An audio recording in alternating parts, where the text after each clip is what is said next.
세상에 떠도는 기묘한 괴담들. 첫 번째 이야기, 전남 목포의 공동묘지에서 실제로 겪었던 실화괴담. 제 친구와 가족이 겪었던 실화입니다. 고등학교 1학년 여름, 제 친구는 가족들과 함께 여행을 가기로 했습니다. 그해 여름은 정말 비가 많이 왔었는데 당시에는 비가 그렇게 올지 몰랐기에 여행만 기다리는 나날이었다고 합니다.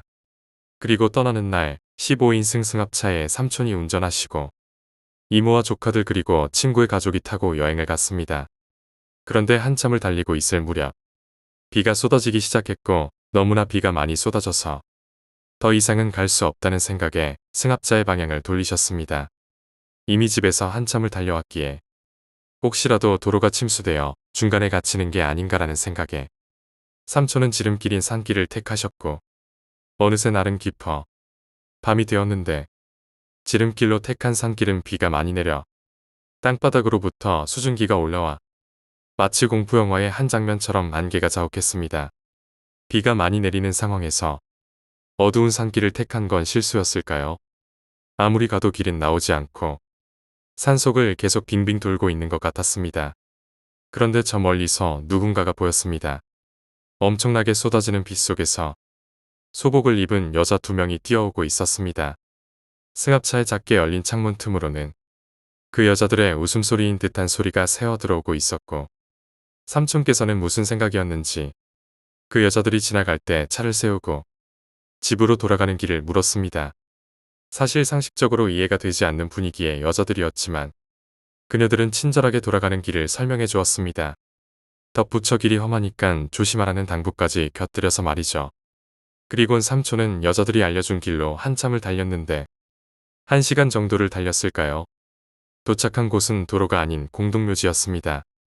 순간 가족들은 모두 얼어붙었고 이게 무슨 일인가 하고 망연자실하게 되었습니다. 삼촌은 재수가 옴붙었다며 차를 돌렸는데 헤드라이트 앞에서 누군가를 발견했습니다. 바로 아까 그녀들이었습니다. 그녀들은 삼촌께 길을 잘못 알려드렸기에 쫓아왔다고 말했다고 합니다.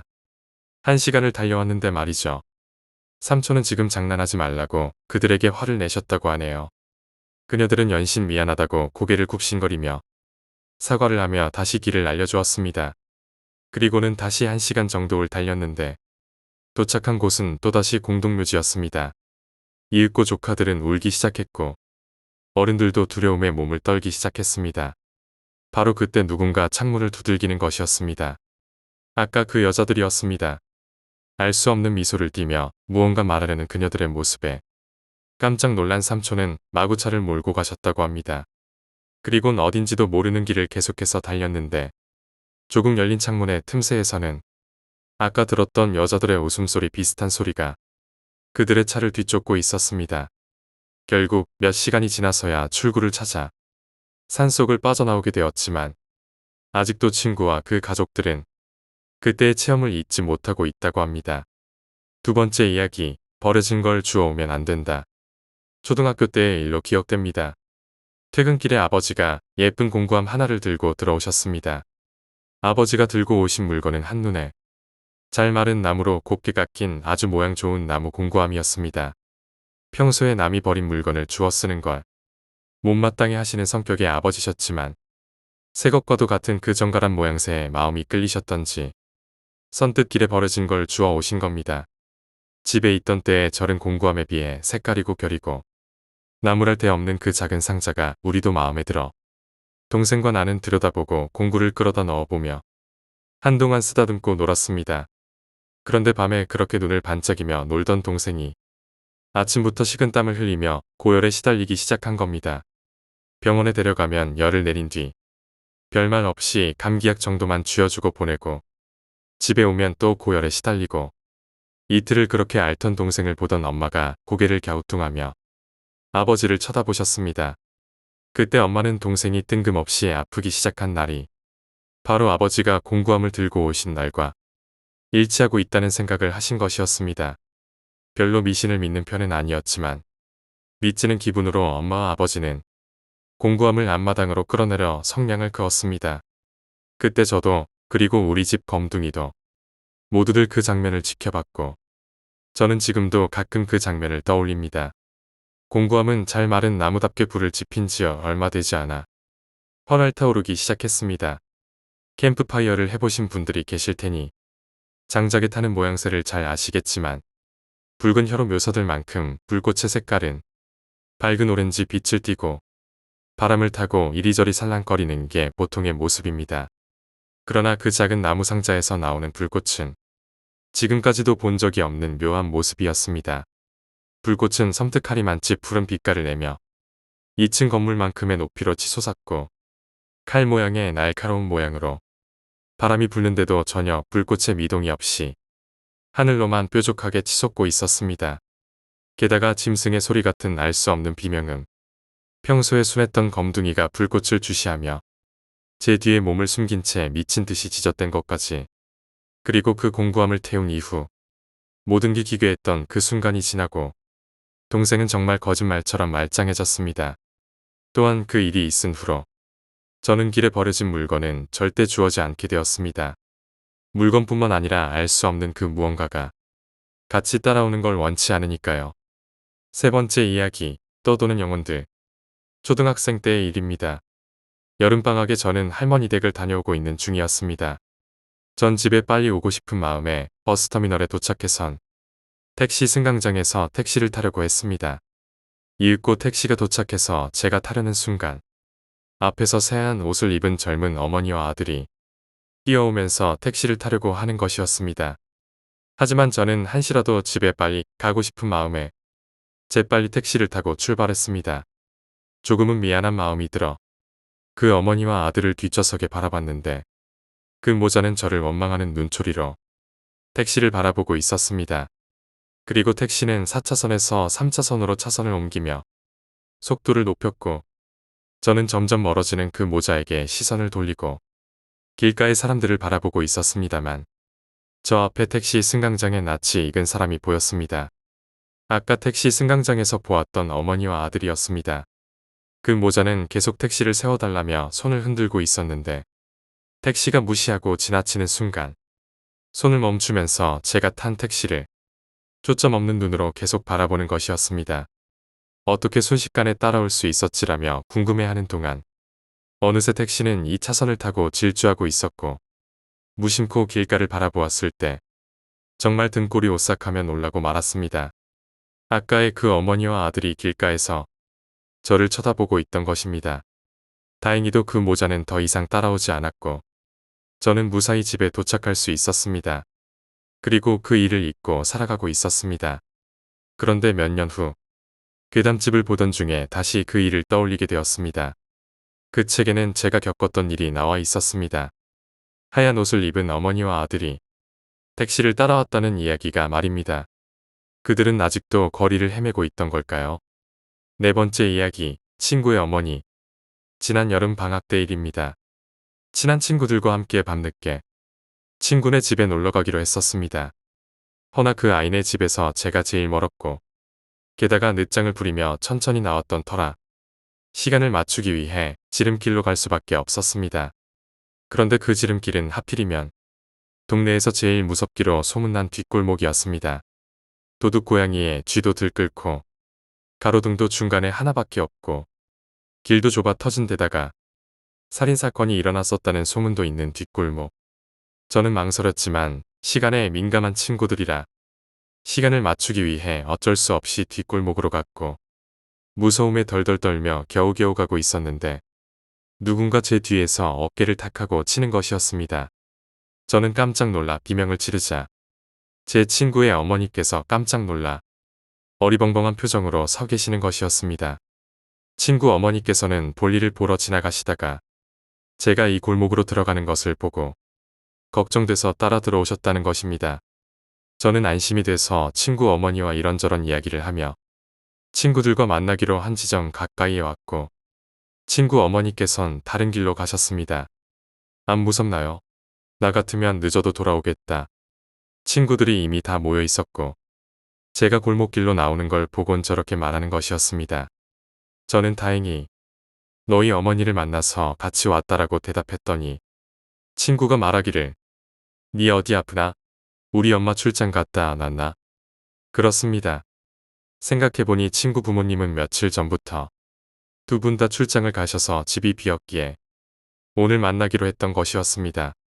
그렇다면 전 누구랑 왔던 걸까요?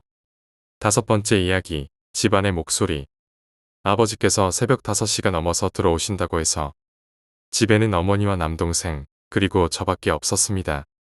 그런데 그날따라 유난히 잠이 안 와서 가족들 모두 3시 넘어서 잤습니다. 어머니가 먼저 주무시고 3시 10분에 동생이, 그리고 3시 30분쯤에 제가 마지막으로 잠들었습니다. 그런데 그날은 침대보다 거실이 편했던 터라 거실로 나와 이불을 덮고 자려고 했는데 어머니께서 안방에서 나오시더니 한숨을 쉬시면서 흥얼거리시는 것이었습니다. 전 어머니께서 잠이 안 오셔서 흥얼거리면서 노래를 하시는 줄 알았습니다. 어머니께서 이런 행동도 하시다니라고 생각했는데 왠지 흥얼거리는 목소리가 무서웠기에 그래서 전 엄마 노래 불렀어? 라고 물었습니다. 아니, 엄마는 노래 안 불렀는데. 그러고 보니 거실에서 노래소리가 들리네. 이게 무슨 말이랍니까? 분명 한숨과 흥얼거리는 소리가 절묘한 타이밍으로 이어졌고 여자 목소리였기 때문에 전 엄마라고 생각했습니다. 그런데 아니라니. 어머니와 나 이외에 누군가가 있던 것입니다. 혹시 지금 옆에 있는 사람이 어머니가 아니었을지도 모릅니다. 여하튼 그 흥얼거림은 잠시 후에 사라졌고 아직도 저희 집에 풀리지 않는 의문점으로 남아 있습니다. 여섯 번째 이야기, 여자고등학교의 기숙사. 제가 고등학교 다닐 때 일입니다. 당시 여고 기숙사라는 폐쇄적 조건 때문인지 기숙사에서는 귀신을 안 본 사람이 없을 정도였습니다. 자고 일어나면 천장은 멀쩡한데 바닥과 요에는 알 수 없는 피가 떨어진 모양 그대로 남아있거나 혼자 있던 방에서 거울을 보면 뒷자리에서 가만히 서 있는 룸메이트. 물론 뒤를 돌아보면 아무도 없었습니다. 저희 기숙사는 특이하게도 침대방이 아니라 온돌방이고 기숙사의 분위기보다는 가정집의 분위기가 더 짙은 곳이었습니다. 그래서인지 방의 개념도 희미해서 서로 방을 바꿔 잔다든지 친구들이 서로 다른 방에 가서 자는 일이 흔했었습니다. 저는 무서움을 안 타는 성격인지라 귀신을 보았다는 그런 상황을 즐기며 웃어넘기곤 했었습니다. 고등학교 2학년에 올라가면서 3인실을 쓰게 되자 상황이 틀려졌습니다. 저는 자는 포즈가 똑바로 누워서 가슴에 손을 얹고 일어날 때까지 자세가 변하지 않고 자는 타입인데 3인실을 쓰게 되자 일주일에 한두 번은 꼭 가위에 눌렸습니다. 사실 가위에 눌리는 건 귀신의 장난이 아닌 심리적 스트레스일 것이라고 생각하며 대수롭지 않게 넘겼었죠. 그런데 여름으로 다가갈수록 가위 눌리는 횟수가 늘었습니다. 그러던 어느 날, 그날은 가위도 눌리지 않고 모처럼 편히 자다 새벽 5시경에 갑자기 눈이 떠졌습니다. 잠든 지 2~3시간밖에 지나지 않았던 터라 정말 신기했었습니다. 새벽 5시쯤인데도 여름이 가까워서인지 창 쪽에서는 벌써 날이 조금씩 밝아지고 있었고 제 왼쪽을 보니 사람 그림자가 뚜렷하게 3명이 보였습니다. 새벽이라 그림자도 잘 보이네 라고 생각했지만 다시 생각하니 제 방은 3인실이라 옆에 있는 2명의 그림자만 보여야 했습니다. 하지만 잠에 상당히 취했던 터라 저는 옆방 친구가 놀러와서 자나 하고는 다시 잤습니다. 그런데 다음날 아침 어제 다른 방 애가 우리 방 와서 잤었어? 라고 물었지만 친구는 시험 기간이라서 둘 다 새벽 5시까지 공부하다가 잠들었다고 합니다. 그리고 한 명은 자려고 누웠는데 바로 가위에 눌려서 너무 무서운 나머지 도서관에 있었다고. 그리고 생각해보니 저와 제 친구가 누웠던 자리는 그림자가 안 보이는 자리였습니다. 그럼 그 2명의 그림자는 누구였던 걸까요? 그 뒤로 저는 자는 습관을 바꿔 똑바로 누워 자지 않습니다. 7번째 이야기, 화장실에서의 대화. 제 친구들이 저희 집에 놀러 왔을 때였습니다. 그날 모인 친구들은 저와 언니까지 포함해서 모두 7명. 우리는 한참 동안 재미있게 놀다가 한 친구의 제안으로 각자 무서운 이야기를 하게 되었습니다. 특히 저희 언니와 저는 여자임에도 불구하고 약간 낮은 중저음의 목소리를 가진 터라 무서운 이야기를 하기에는 정말 제격이었고 게다가 저희 언니는 그때 목감기까지 걸려 있었습니다. 가래 끓는 중저음의 여자 목소리. 정말 무서운 이야기에 가장 잘 어울리는 목소리였습니다. 아무튼 우리는 모두 침을 꼴깍 삼키며 언니의 무서운 이야기에 빠져들었습니다. 그리고 한 명 한 명 무서운 이야기를 하다가 얼떨결에 저녁을 먹고 잠이 들었습니다. 그런데 한밤중이었습니다. 자고 있는 도중에 갑자기 배가 아픈 겁니다. 보통 때 같으면 혼자 화장실에 갔겠지만 저녁에 무서운 이야기를 너무 많이 들은 탓에 언니가 무서운 목소리로 해준 화장실 귀신 이야기가 머리에 남아있어서 도저히 혼자 갈 수가 없었습니다. 그래서 옆을 두리번거리다가 제 옆에서 자고 있는 언니를 깨웠습니다. 순간 저는 깜짝 놀랐습니다. 언니 목소리가 좀 이상했습니다. 높낮이가 없는 약간 쉰 듯한 목소리였습니다. 하지만 언니는 감기에 걸려 있었기에 그때는 그런가 하고 깊게 생각하지 않았고 언니를 깨워 화장실에 같이 가자고 했습니다. 그런데 화장실에 언니와 함께 가도 같이 들어갈 수는 없잖아요. 언니는 밖에서 기다리고 저는 용변을 보고 있었는데 갑자기 화장실 이야기가 떠오르면서 등골이 서늘해지는 겁니다. 저는 언니를 불러서 노래를 좀 불러달라고 했죠. 그런데 하필이면 언니가 제가 가장 무서워하는 노래를 부르는 겁니다. 저는 언니에게 계속 부르지 말라고 했지만 언니는 귀찮다며 계속 섬지박이를 부르는 것이었습니다. 하지 말라고 해도 계속 부르는 탓에 저는 무서움을 겨우 참다가 일을 마치고 다시 잠자리에 들었습니다. 그런데 아침에 일어나 보니 분명히 제 옆에서 잠들었던 언니가 없는 것입니다. 그때만 해도 일찍 일어났다 보다 하고 아침을 먹고 있다가 어젯밤 일이 생각나서 언니에게 말했습니다. 어제 화장실에 같이 가줘서 고마워. 근데 왜 하필 그 노래를 부르냐? 무섭게 시리. 그런데 언니는 안 그래도 좁은 방에 너희 자는데 방해될까봐 너네 잔 다음에 바로 내 방 와서 잤어. 그리고 내가 미쳤다고 한밤중에 섬지박이를 부르냐? 그게 얼마나 무서운 노랜데 라고 하는 것이었습니다. 언니의 말에 모두들 내가 장난을 친다며 웃었지만 저의 표정을 보고는 분위기가 싸해졌고 수저 소리만 조용히 들리는 가운데에 가장 조용하던 제 친구가 한마디를 했는데 그 말을 듣는 순간 우리는 모두 굳으며 수저를 떨어뜨릴 수밖에 없었습니다. 사실은 내가 어제 물을 마시러 부엌에 가다가 화장실 앞을 지나갔는데 너 혼자 화장실에서 뭐라고 중얼거리더라. 아무도 없는데 꼭 누구랑 같이 있는 것처럼. 8번째 이야기, 분신사바 괴담. 제가 중학교 때 분신사바가 굉장히 유행했었습니다. 전 그다지 그런 것을 믿은 적도 없고 해볼 생각도 없어서 매일같이 교실 한 구석에서 이뤄지는 분신사바에 대해 그다지 관심이 많지 않았습니다. 애들이 물어보는 질문은 대부분 어느 대학을 갈 건지, 남자친구는 어떤 사람일지를 묻는 평범한 질문들이었습니다. 그런데 저희 반의 분신사바를 기막히게 잘하는 애가 하나 있었습니다. 다른 애들은 쉬는 시간 10분 동안 아무리 붙잡고 있어도 안 되는데 이 아이는 항상 잡자마자 되었습니다.